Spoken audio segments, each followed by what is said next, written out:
What's happening? Happy, I guess, hump day, happy Wednesday, halfway through the week, whatever you want to call it. Yeah, it's actually my Friday this week, so yeah, happy Wednesday. You're headed off to Alaska for that, what you call it, marathon, right? Yeah, I'll be headed to Nashville tomorrow, and then we'll fly out to Alaska Friday morning, really early. You're in Nashville twice in a week then. I know you had a fun time at that golf event, so. Yeah, man. It's my brother lives in Nashville, so I'm up there from time to time, but yeah, usually not twice in a week.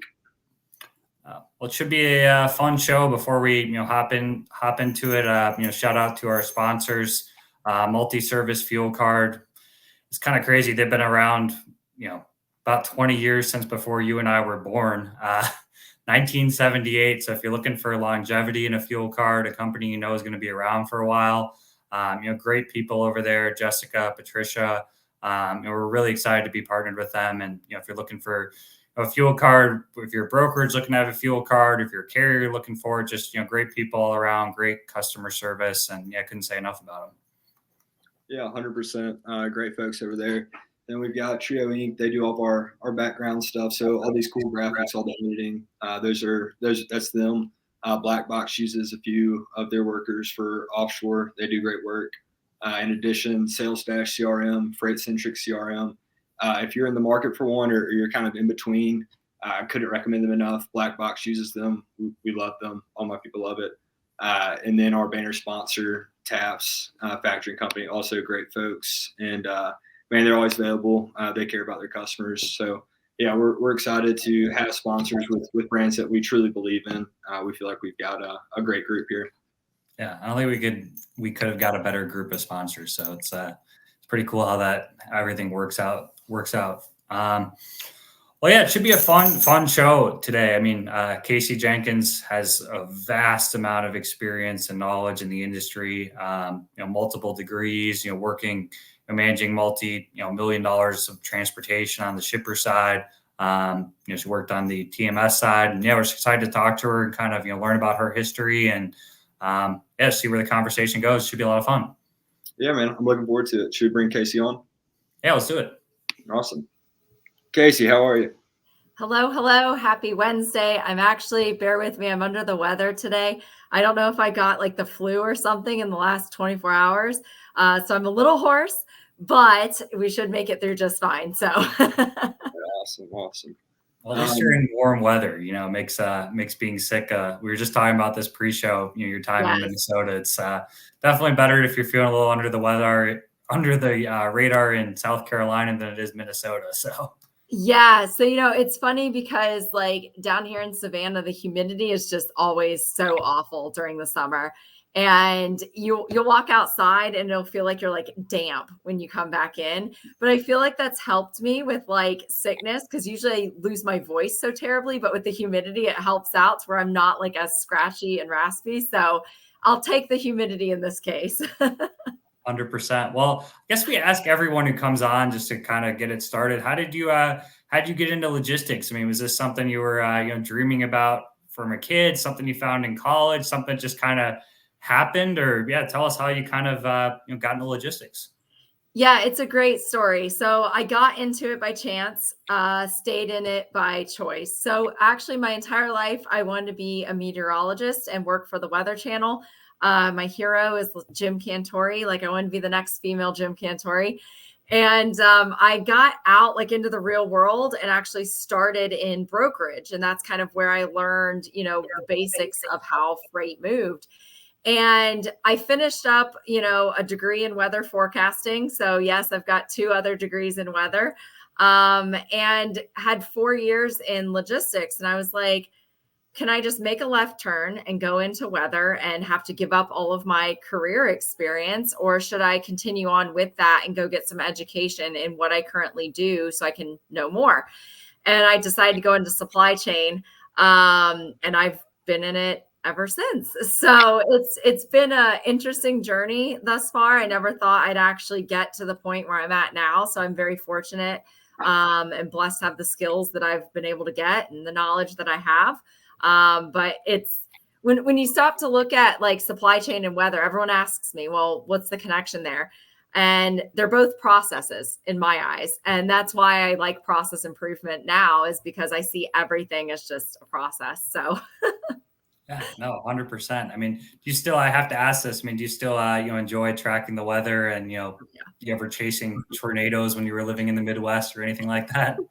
I did, yes. And I am a certified storm spotter with NOAA. So I go get that training every year.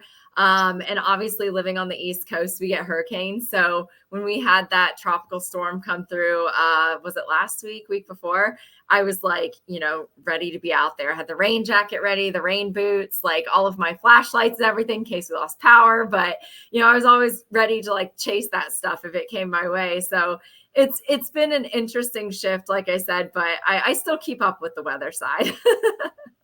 That's How awesome. how was that switch? So you started off as a broker for a little while, then you made the switch into the shipper side, right? Yes. Yeah. So actually, when I first got into brokerage, I had no idea about like transportation, no knowledge of how things moved. Like I had no experience in this whatsoever. And, but when I first got into it and they were giving me the training, and I'm like, wow, this stuff is really cool. Like you never really stop to think about how the products we use on a daily basis end up in our hands, right? And so I got into brokerage and I quickly realized, one, I don't like sales. And everyone who knows me to this day knows I do not like cold calling. I do not like sales. It's just not me. And so, but one of the reasons for that was because I actually didn't know how to combat the objections that shippers would give me, because I didn't know enough about how this all worked to be able to.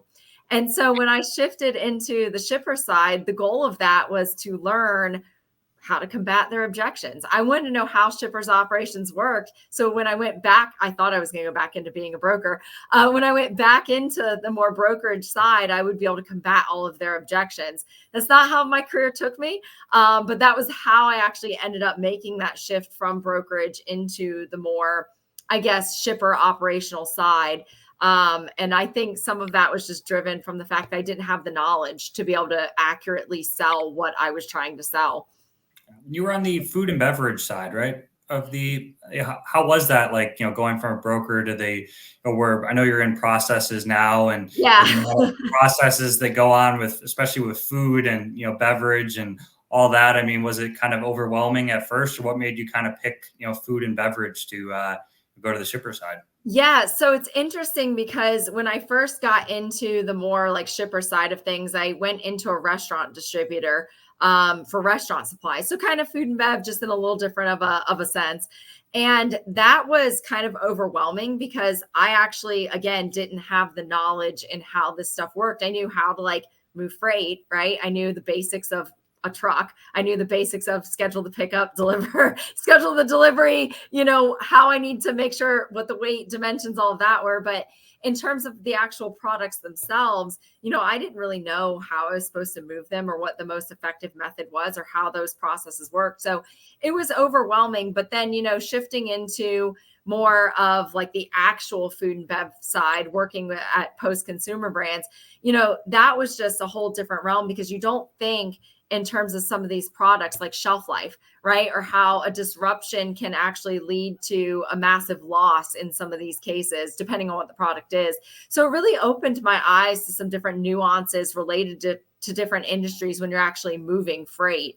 But when it's all said and done, and you guys both know this, at the end of the day, it's all the basics, right? We know how to move a product, a widget, whatever it is, from point A to point B, but each industry will have, a few small nuances here and there to be considerate of. Yeah, I got to ask this too, because I know you were a shipper in Minnesota. I mean, did it ever tie the, weather and being on the shipper side, like having to do any processes around blizzards in Minnesota, or any of those two things ever come together? I mean, outside of like trying to navigate that myself, right? And the logistics of how do you get to work in a blizzard, right? Which you learn very quickly, as you know, Matt, like nothing shuts down up there in a blizzard. Like they just scrape the roads and you all still make it to work. But besides that, I mean, I think I used to work more nationally with shipping. So like I was cognizant of, weather events across many areas of the country, the Midwest during severe weather season, or the East Coast during hurricanes, or even like the upper, I guess, Pacific Northwest with, the snow and stuff that they get up there, especially in Colorado. And I think, Western Nebraska, where they can shut down, 80 if it gets too windy and snowy. So there's some of that stuff you have to think about as well. And I would say that there is a direct connection between those two things. I don't think I ever actively combined them consciously. I think it was always a subconscious thing. I think that stems from my risk management perspective, always trying to avoid any disruptions within moving freight, but never actively oh, let's look at the weather to schedule shipments, anything like that. So no, that's gotta be interesting experience, just going from that side to the other. Did you find a lot of, sales reps that were reaching out to you did they have, kind of the knowledge of really the processes, that you were going into as a shipper? Or I'm just kind of curious, because you were on the shipper side about 5 to 10 years ago. So was it any different than kind of it is now, or were, people were just calling you left and right, emailing you that, trucks in your area type of thing? Yeah. So it's funny because I noticed once I got into the shipper side, after kind of having a little bit of a baseline with brokerage, understanding when I was being called upon and catching some of these things where they would try to sell me on stuff that wasn't necessarily accurate. And I think that kind of opened my eyes, especially within my education, and now even within process improvement with what I do currently, really trying to make sure that folks on the carrier and brokerage side grasp the, what they're trying to sell and how it actually is applicable within shippers' operations. And I faced that a lot within another role I was in, where I was doing more international supply chain and bringing stuff in from China, and how, I'd get brokers reaching out, hey, can we move your freight? And I'm like, sure. And, we'd start to talk about it. And then it'd be like, that's incorrect. That's incorrect. That's not even the right way to do that. No.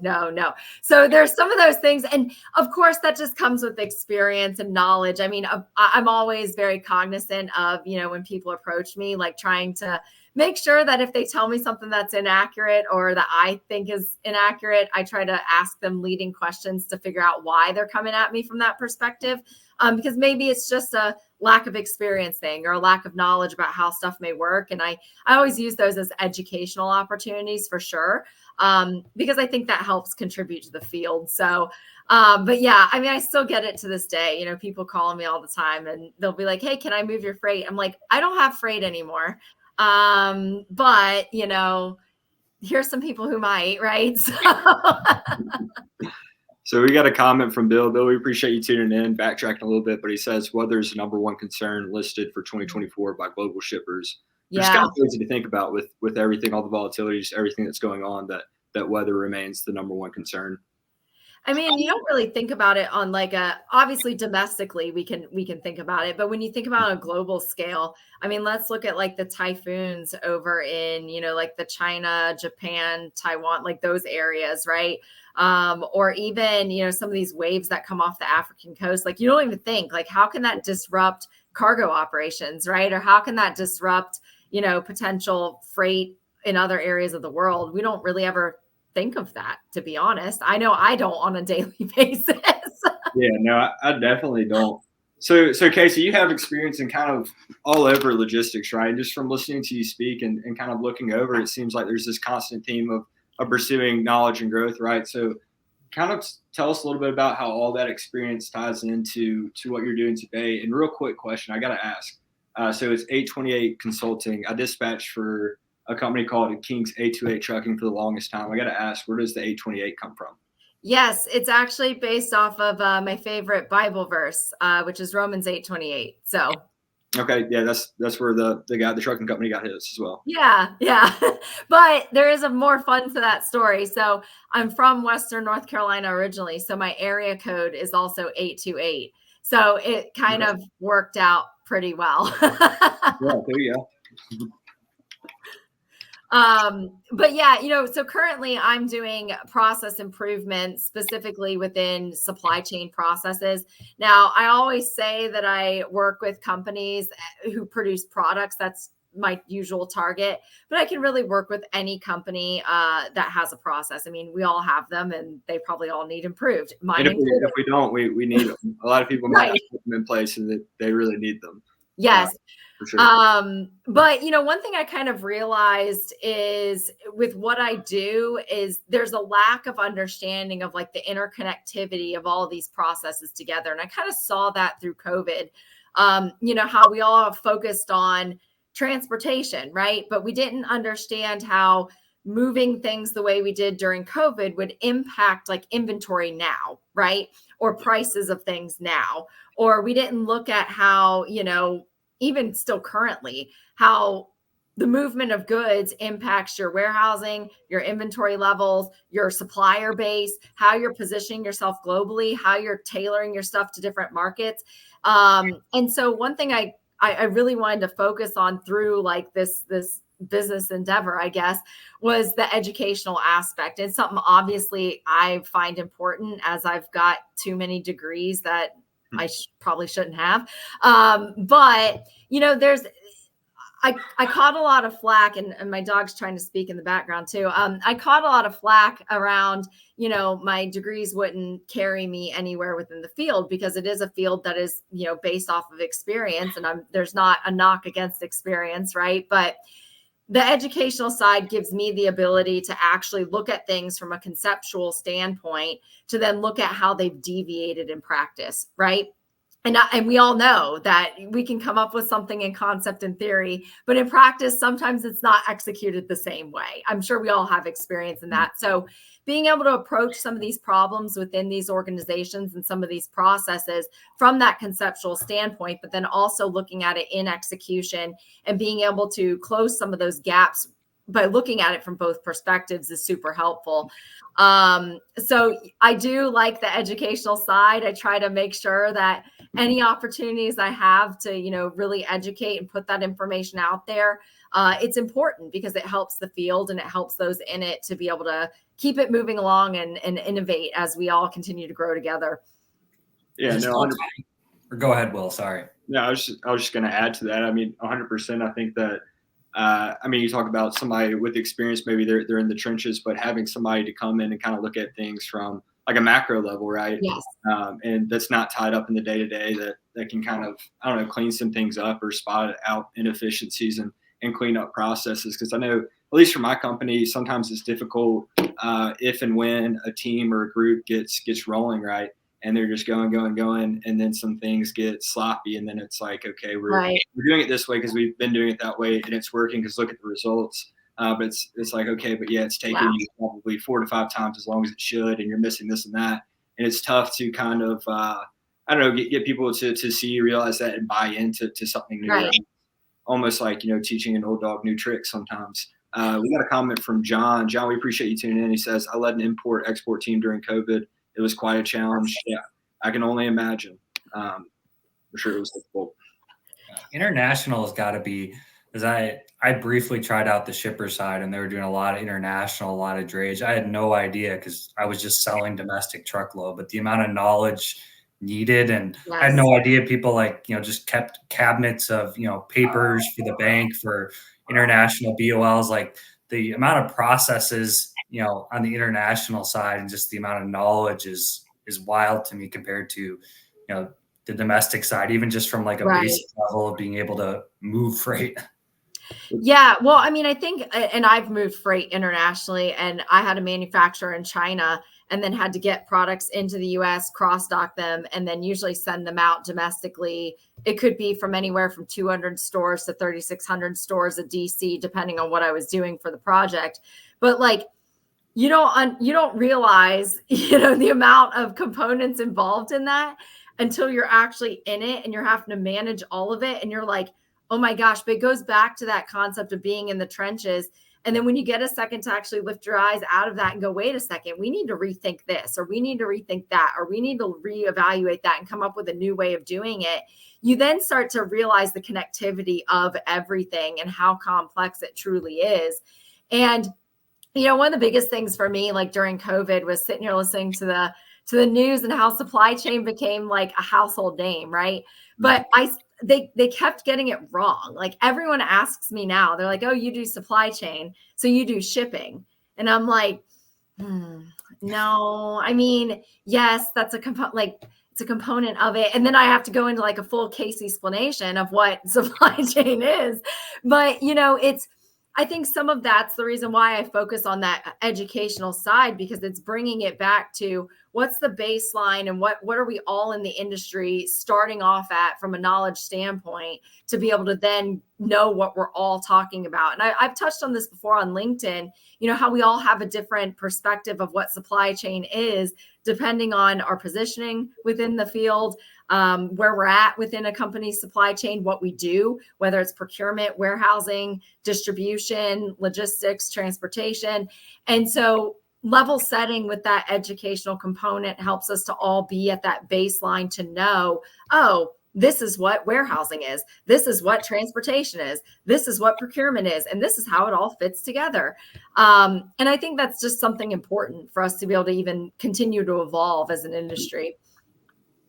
Yeah, no, there's a lot to it for sure. I mean, kind of knowing these, processes and everything that you've known for the, shipper side, if there's any like salespeople listening, I mean, how would you, recommend, just from a shipper's shoes and also what you do now, just knowing all the processes, what's kind of a good way for, a broker to maybe, show that they have knowledge of that, or, maybe some, problems in the processes that may relate to, shipping, or kind of a roundabout question, I guess, but like, how would you, suggest correlating that, or maybe some examples? Yeah, actually, I'm glad you asked that, because I've been thinking on that like all day pretty much, of being able to advise anyone listening.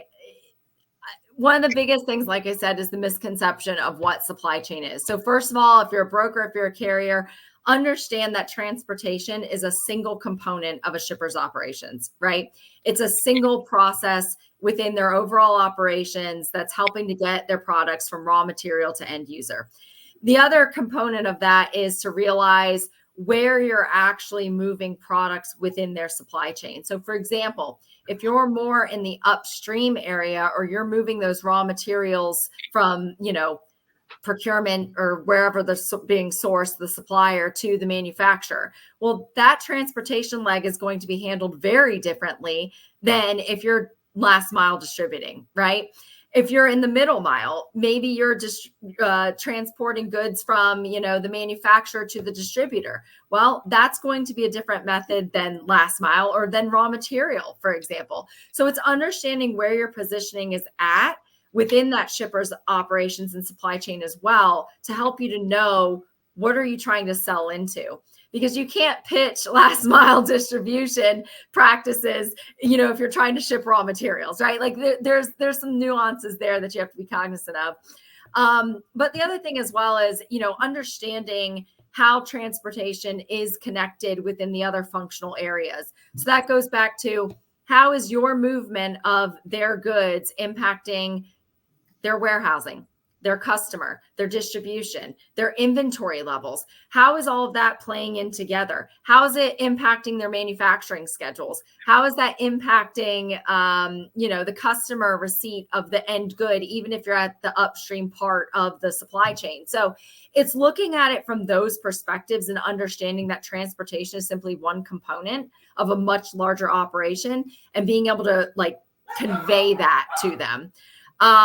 I often see that though, people say to me, they'll be like, oh, well, our shipping is, great for your supply chain. How? I always ask that. How? Tell me how is it great? Or, I hear it a lot with the whole technology component within shipping. Oh, we give you visibility. How is that visibility helpful for my inventory management? How is that visibility helpful for, my customers' receipt, right? So there's a lot of components like that can be looked at and to be understood. But I think the baseline is starting with understanding what is supply chain, where you're at within your shipper's supply chain operations, and how what you do feeds into a greater process that's going on within an organization. Yeah, I'm glad you brought that up because I think a lot of brokers, and I was guilty of this at times too, is they'll just look up on Zoom info, and if someone has supply chain in their Yeah. title, they'll think that they handle transportation, or if it's inventory or procurement. I mean, there's so many different, but at bigger, especially at bigger companies and even smaller to a degree, that person may have zero to do with Right. who's booking the trucks or anything like that, nor they might not care about any of Right. that too. So I think that's great that you brought that up, and just kind of understanding what they do operationally and how that really affects them, because Right. trying to sell to someone that has no, they don't really care, Right. it's not, they're gonna have better things to do than, and so that makes a lot of sense. I don't know if you have anything to add, Will. No, I don't know if it's necessarily adding on or if it's a tangent, but it makes me think of, I don't know. It seems like a lot of people maybe call, and as soon as somebody picks up, it's like a full sprint pitch, right? Yeah. And it's like, dude, you might not even have the right person on the phone. It kind of reminds me of, we had Will Jenkins on last week, and one of his things was, just be normal, have a conversation with people, and figure out, like, are you talking to the right person, or you pitch slapping the receptionist that has no idea what you're talking about? So I don't know. It kind of goes into maybe research, or just I don't know, the being present, right, and making sure that you maybe don't understand their full operations, right, but let's make sure that we're at least like progressing through what we're doing, not just calling to call and then full sprinting, but rather Right. calling and then figure out, like, who is this person, what do they do, what's their role within this organization, right, and then how do I need to pivot from there, or do I need to pivot at all? Is this the right person to talk to? So I think that a lot of people kind of miss the goal on maybe they get in their head, right, like, if I don't get pricing or a shipment out of this call, like, it's a loss. And that's not the case. Usually it takes many, many, many calls to build that relationship, right? So with each call, I should be making forward progress, even if it's just getting information. And if it's not the right person, even if it's another person in the organization, if I can build a profile there and how it's all connected, you can use that, right? So that's what it made me think of. I don't know if it necessarily relates directly to what you're saying, but the kind of the all-encompassing approach in a sense. Well, it does, because I mean, for example, even if you get, like, let's say a procurement director on the phone, right? Understanding how they actually have to bring in goods, right, themselves, or they have to coordinate the raw material acquisition, how those raw materials may be brought in, depending on the organization. But it's knowing who you're talking to. And there's so many resources out there where you can even, like, Google, what does this role mean? What are their daily responsibilities? And look at that and understand that and see, how does that fit into what you do as a carrier or as a broker? And that's one way that you're going to be able to learn how these functional areas fit together within an organization, but also how to speak to them, and be able to talk and have a conversation that might fit where your services will match, right? So it's one of those things where doing just a little bit of research and understanding, like, who you're trying to target, what they do. And like I said, you can Google that. That's just as simple as a Google search. Yeah. And then, well, I want to ask you this. I want to hear your thoughts about it. So say I'm a newer broker, right, and I don't have the experience or knowledge, right, and I'm trying to learn. I'm on the internet researching, but I get somebody on the phone. What do you feel about just having a candid conversation, kind of asking them, the person you're speaking to, like, what does your process look like? What's it, what attracted to you guys? What do you value in a service provider? So I don't know. Again, I've seen it at least here with some newer guys that they want to do that hard pitch and get real aggressive. I mean, you don't even know what you're selling. If you're just selling trucks, everybody has trucks, right? So you almost need to cater, right? So sometimes we tell them, just talk to them, right, and figure out what's important. So I don't know if that approach maybe is you do, like, you're basically being vulnerable, or not vulnerable, but humble, to say, like, I don't, like, help me understand here. That makes sense, or is it kind of not the best approach because you're basically saying, like, I need some help? I mean, I think actually it's not a bad approach, to be honest, because I think we've all realized in supply chain that, like, we only know what we know, right? And if you don't ask, you're not going to find out. So it's one of those things where I don't think it's a bad approach. I will say, though, that a lot of, and I've just seen this in the current market, and I think market fluctuations do play a role in, how pitches are tailored to shippers. In the current market, I know these shippers are getting hit left and right with all sorts of pitches, phone calls, the whole 9 yards. And so differentiating yourself from everyone else is going to be that going in with at least a little bit of a baseline knowledge, to be able to then, you can still take the approach of asking, right? Hey, I don't know this about your operations. Tell me. But if you at least have a baseline knowledge of how that stuff generally should work, then you're going to be able to guide the conversation and be able to talk to them in the manner that they're going to understand as well. So even if you go in and say, hey, I don't know your operations. Shoot, I don't know everyone's operations, right? How many times do I have to go sit in with a client and be like, all right, spill to me, what do you do on a daily basis, and write it down, right? I've got a general idea in my head of how it should work, but I don't know either. So that kind of mentality of going in with at least a baseline of how it should work and what you do know, but then asking them to explain it will help you just be able to connect those dots and guide the conversation accordingly, I think. So I don't think it's a bad approach, but I do think some baseline knowledge will help differentiate from everyone else who's just pitch slapping on the first call. Yeah, I mean, I would think if you don't have that base knowledge, right, and then you're asking these questions, like, yeah, some people want to help somebody out, but not at the risk of my job, right? If my job is to, sources, transportation, you call me and I can tell that you have absolutely no idea what you're doing.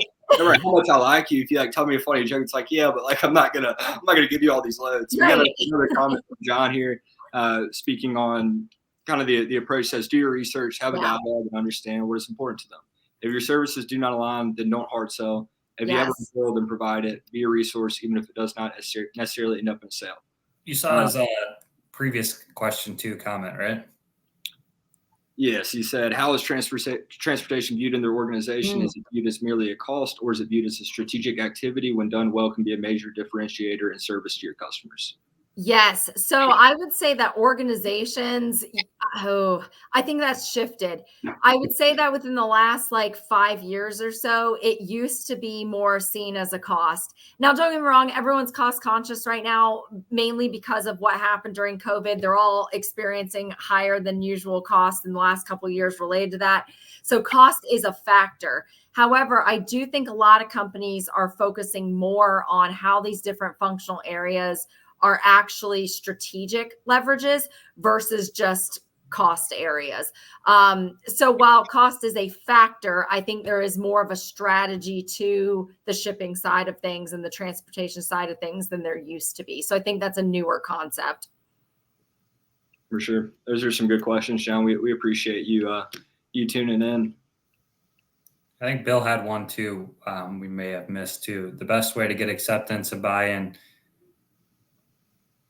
is make the teams part of the process. One of the things Casey first discussed is 100% correct. I think he placed his comment when we were talking about the team's processes, and then I kind of said it's tough if a team's up and rolling to kind of get them to buy in. So as he's saying, to get the team's buy-in as you're doing it. What's your experience with that? So do you ever run into that? Somebody, which would be strange, right? Say I solicit your services to come in and help me with my processes, and then you start doing it, and I'm like, I don't know about that. Do you ever, does that happen? I mean, I would imagine it would, just with people that are fickle. Yeah. So change is hard, right? I think we all can admit change is hard. And I think a lot of times, especially I deal with a lot of business owners, and I think sometimes they don't necessarily want to hear that, things in their company are, I don't want to say bad, that's not the right way to put it, but that they've got gaps or problems, right? I don't think anyone wants to hear that. I know I don't want to hear it, but I know it's a fact. Like I know I've got gaps in even what I do, right? But it's not great to hear sometimes. And so I think oftentimes business owners can, reach out to me or they'll bring me in, and they realize pretty quickly that they've got more problems than they actually thought they had. And I think that's where it can get a little dicey. But, one of the things that I try to always do is make sure that, to every business owner out there, it's not that what you're doing is wrong, right? It's not that what you've built is incorrect. It's just what you built is what you did with what you had at the time that you had it, right? But now as you want to grow and scale, you've got to make a few changes. And if you don't want to make those changes, then that's fine, but you're probably going to be having some inefficiencies and problems later on as you grow.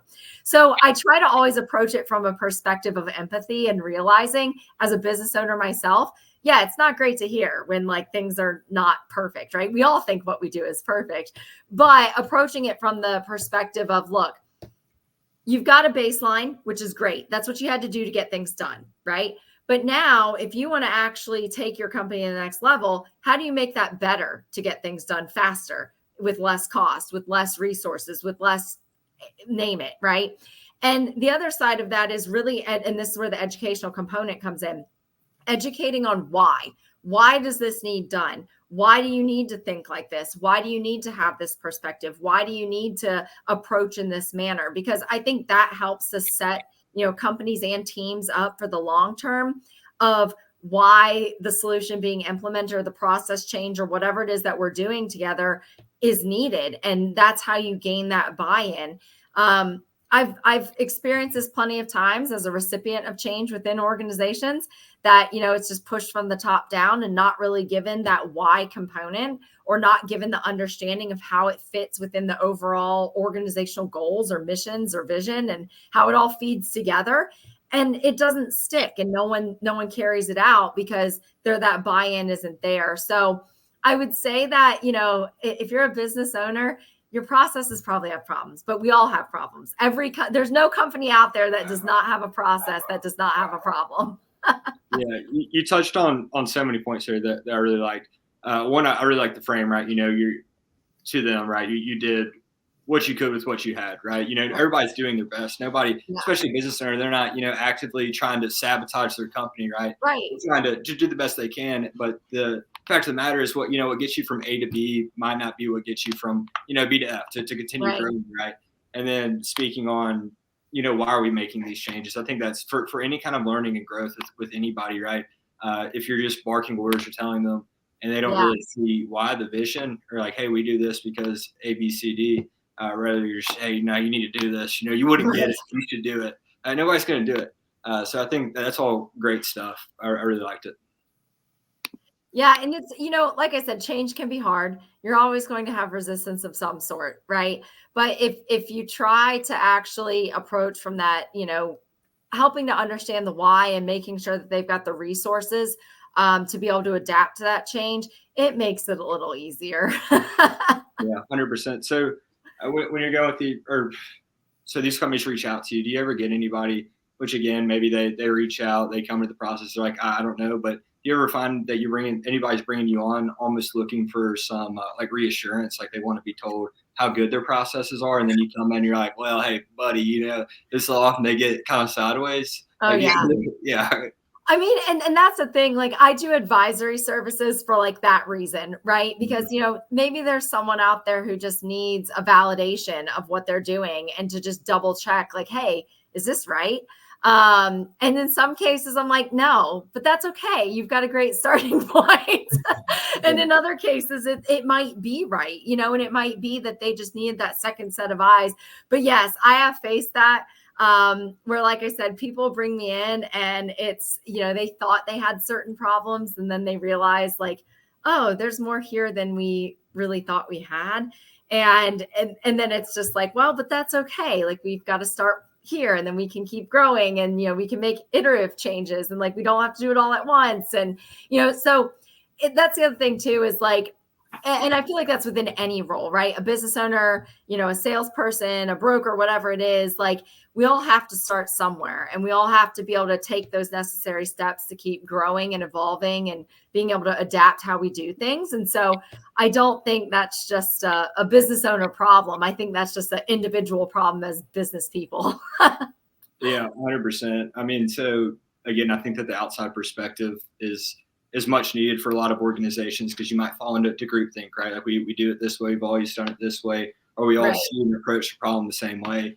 And it kind of makes me think of a quote, kind of relevant, maybe not, but it's Mark Twain. It's ain't what you don't know that gets you in trouble. It's what you know for sure that just ain't so, right? So so maybe I bring you in, I'm like, hey, we're struggling here, and you look at it and you're like, well, that's an easy fix, but like what you think you got going on is just awful.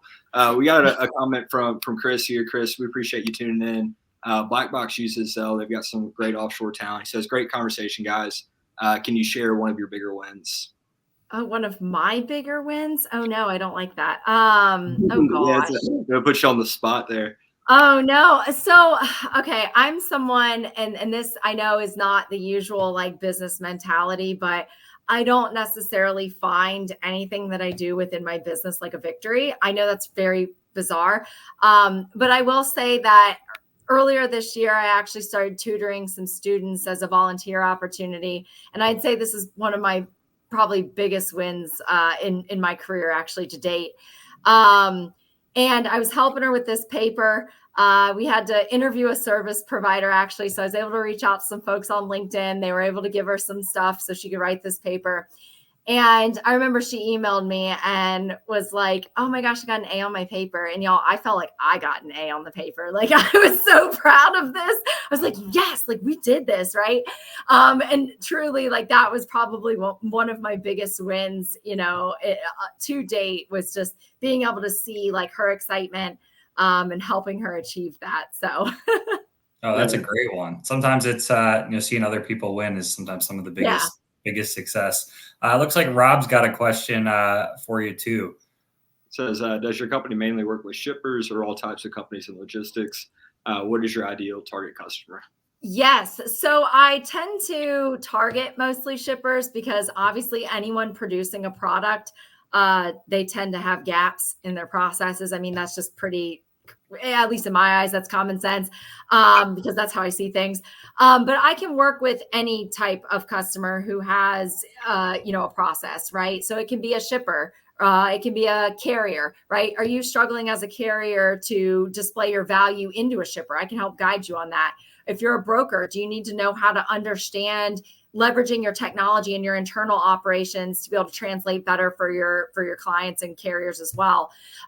Warehousing, gosh, there's so many gaps in warehouses. Like there's plenty of processes that can be fixed there. So it can be anyone, but obviously I try to target shippers because that's mainly right now, that's a lot of the folks who need the help with streamlining some costs. So, but the benefit of, what I do is I'm able to adapt as the market changes as well. So I got to ask this too, because I know you said at the beginning you don't like, you didn't like cold calling that much in the sales aspect. So do you get most of these shippers come to you? I know some shippers are obviously active on LinkedIn, but there's a lot of shippers who are not very active on LinkedIn. Yeah. Or are you having to do cold calling, or how do you go and get these these shippers?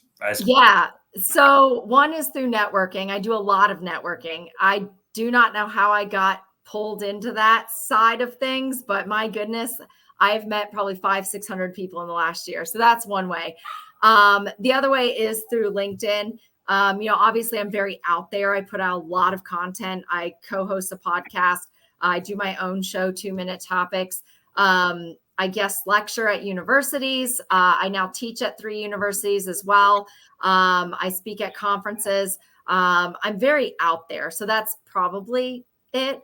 But that's how usually I get approached, is usually how, which is great because I don't like cold calling. No, that makes sense. I didn't know you were teaching.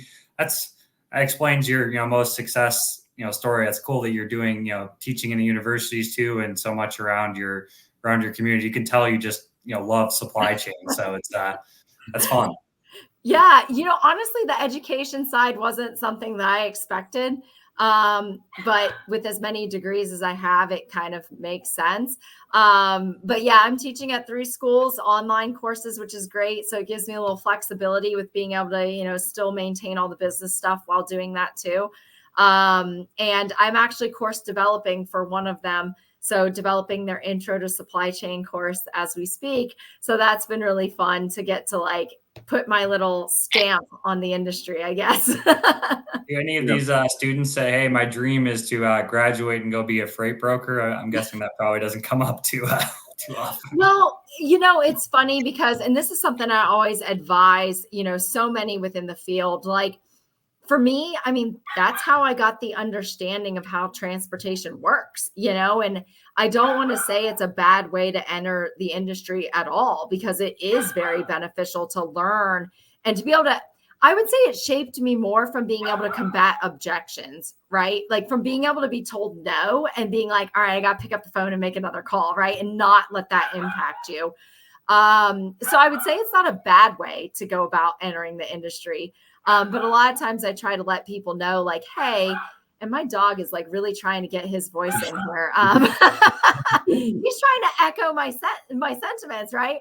But I try to advise anyone entering as entry level, try to diversify your experience and really try to get your hands on every aspect of the industry, even from brokerage all the way up to, procurement or warehousing, or go get in a warehouse. That taught me so much when I got to be in a warehouse. Like, I learned a whole separate side of things that I never even understood. And that helped me from a carrier side, from a shipper side, from a brokerage side. Like, just being able to dabble in the multiple areas of the industry is just going to help you broaden your perspective to really understand it a lot more. Yeah, all that experience and knowledge, I mean, it compounds, right? So anything that you learn, I mean, especially with freight, because it touches everything, right? Logistics itself. So even if you don't stay in transportation, you might learn about an industry. I mean, we had a guest on the show pretty early on that pivoted from a broker to shipper role, shoot manager of a pipe yard, and he's pretty in deep with that now. So yeah, I mean, all the knowledge, experience compounds, and then it can serve you in the future. I mean, CJ, you're a great example of that. Looking at your experience and what you're doing now, how it's all kind of led you to this point. You're able to have a unique perspective and offer those insights that not a lot of people have or possess, because they haven't seen it from all those different angles. Yeah. And, and that's the thing, like for brokers and carriers out there, that's why I say, try to understand from other angles other than just the transportation side, because it really does help to really know how to speak and understand why a shipper is doing what they're doing. I never realized that, like, early on in my career. I'd be like, why can't I get this shipment until the last minute, right? I know we've all faced that. Why are they sending this to me at the last minute? Well, maybe it's because, their manufacturing operation is always running late or always having production issues to where I can't pick up until the last minute. How can I work with them to try to combat that? Or how can I help them with my services to be able to combat that, even as a broker or a carrier, right? And so being able to understand those problems that extend outside of transportation helps you to be able to tailor your services to support that better, because it may not be a transportation issue. In a lot of the cases, actually. Yeah, I mean, that's a great point. A lot of stuff in transportation seems, I don't know, off, but everything makes sense with context, right? There's usually an explanation for it. It's just a lot of the times we don't seek it out, and then we're kind of just like, it doesn't make any sense. But we took the time to try to understand it. Like, it makes a lot of sense. We got another comment from John here. He says, a diverse background is extremely beneficial. I've been involved in all aspects and modes, from commercial and operational experiences, but I'm a bit older. We got another one here from Sam. Sam, we appreciate you tuning in. He commented, very few universities provide lecture courses on freight brokerage, but it's quickly catching on in schools that have great supply chain programs. Yes. Yeah, and actually it's funny because I'm teaching a course on reverse logistics here in September, and I was surprised that not a lot of programs focus on like that closed loop supply chain, or how supply chain does go backwards, right? So it's a huge one. And, it's interesting to see some of these newer courses coming out and like, how they do relate to where the industry currently is at.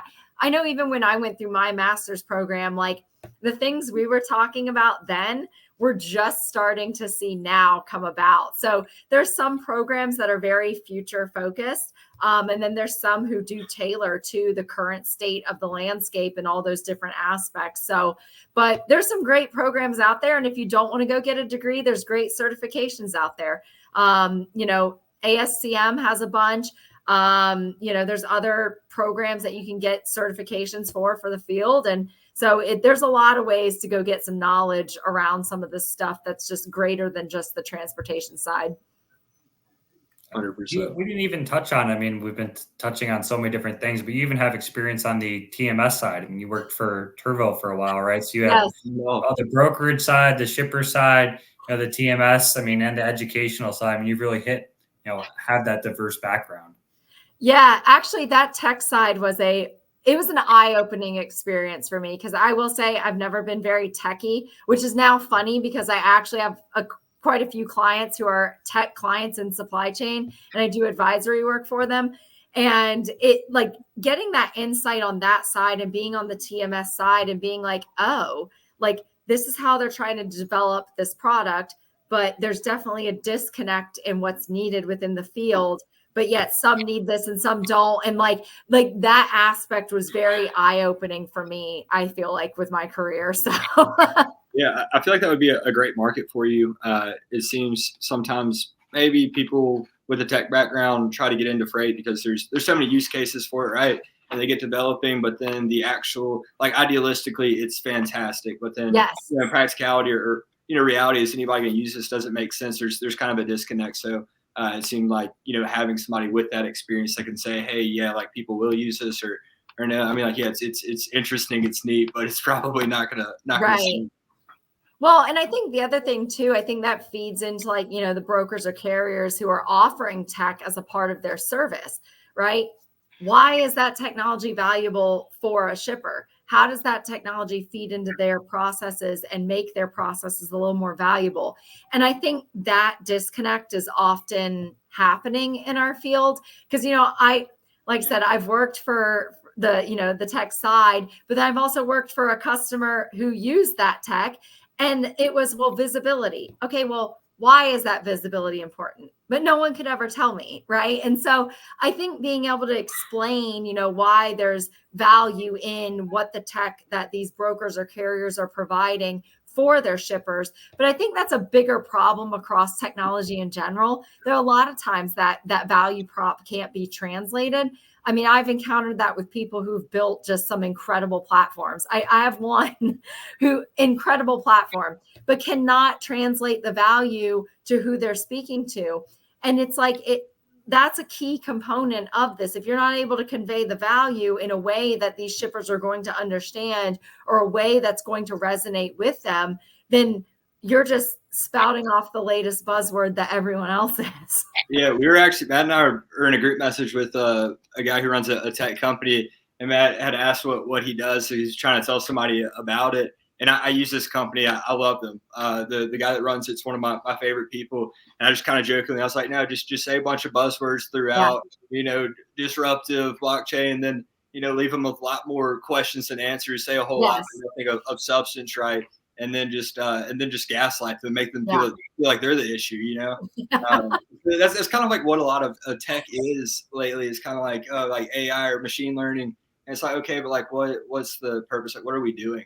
Right. Or you just make this like quick clip and you're throwing out some buzzwords and trying to drive some hype.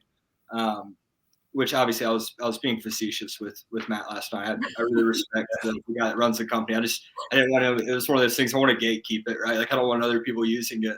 But it's kind of like a satire, but that's what happens with a lot of these companies, right? So.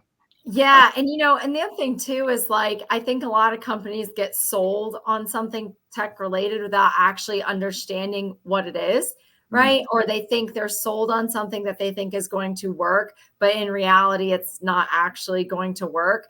And so that's why I try to, really convey to tech companies and, again, freight brokers or carriers who have these advanced tech solutions, being able to translate that value and convey that value prop within, the organizations that you're selling to and speaking to it from a process perspective. For example, what are 5 issues currently in supply chain? Okay. Name them. What does your tech solution or what does your service solve within those 5 issues? Well, guess what? There's your business use cases. There's your marketing. There's exactly how you can go approach these companies if you actually understand what you're doing and how they're solving the issues that those companies are currently facing. And I don't think a lot of times that connection is made. And again, it stems from, in the current market, everyone needs sales, right? Like everyone's trying to drum up business. I mean, that's just how it is. And that's across every aspect of supply chain. That's not just in transportation, but being able to differentiate yourself with those small little things that can really set you apart is going to be key. And that's how it's going to get someone to latch on. If you can actually speak the language and speak the value, they're going to go, wait a second, that's different from everyone else who's come in and pitched me so far. Yeah, 100%. No, I think that's a great point. I also think a lot of maybe brokerages beef up on the tech stack with stuff that they don't need, and they're increasing their cost per load just to try to keep up, right? They don't want to get left behind. So they're hearing the buzzwords, they're buying this and that. But no, I like that, being able to define, the value prop, what it does for you, and then in practical terms rather than, throw out the buzzwords. Well, our hour flew by. Is there anything that you guys want to hit on real quick before we wrap up? One thing I will say, because I just thought about this, is, also for brokers and carriers, thinking about your internal operations and how that translates externally as well. At the end of the day, like, yes, if you can move your freight and get there on time, that's great. But if internally your house is not in order, are you really actually seeing the financial benefit of being able to move your freight on time, right? So I think it's making sure that your internal house is in order with your processes and how you're leveraging your technology or leveraging what you're doing to be able to translate that externally. And I think when that perspective is taken, that it is an internal and external activity, it just makes your overall service offering a little bit better. So 100%. Well, I certainly learned a lot, and thanks again for coming on, especially on short notice. And I think a lot of people enjoyed it as well. I mean, we had a fair amount of people watching, fair amount of questions, so I think a lot of people got something out of it. Well, thank you for having me. Yeah, thanks for coming on, Casey. Yeah, thanks again. All right, episode 21, 2 Dogs, 1 Pod. I enjoyed that one. Yeah, no, that was fun. That was a lot of stuff. A lot of interesting, conversation, just a lot of different directions. Well, shout out again to our sponsors. Multi-Service Fuel Card, been around since 1978. Since before Will and I were alive. So if you're looking for longevity in a company, that shows it right there. Just great communication, great rates, great people. Trio, shout out as always, doing our back end. HT Ships, if you're looking to be an agent. Black Box, if you're looking for a brokerage job in Birmingham. Sales Dash CRM, Josh is a friend of mine. Will is now a customer of his. Freight Specific CRM. I know Will's guys absolutely love it. So, yeah, 100%. And then our banner sponsor, TAFs. If you're looking for a factoring company or looking to make a change, they'd love to talk to you. Great folks over there. 100%. We'll be back. We'll be back next week. Enjoy your marathon. I hope you enjoy the beauty. It'll be great. Yeah. You make golf out there at all in Alaska? Does Alaska have any golf courses out there? I don't know. To be honest with you, I've done little to no research on it. My brother booked the flights, and I'm going. That's all I know. So I'll figure it out when I get there. Hopefully. Sounds good. Well, we'll see you guys next week. All right. See you. All right. See you.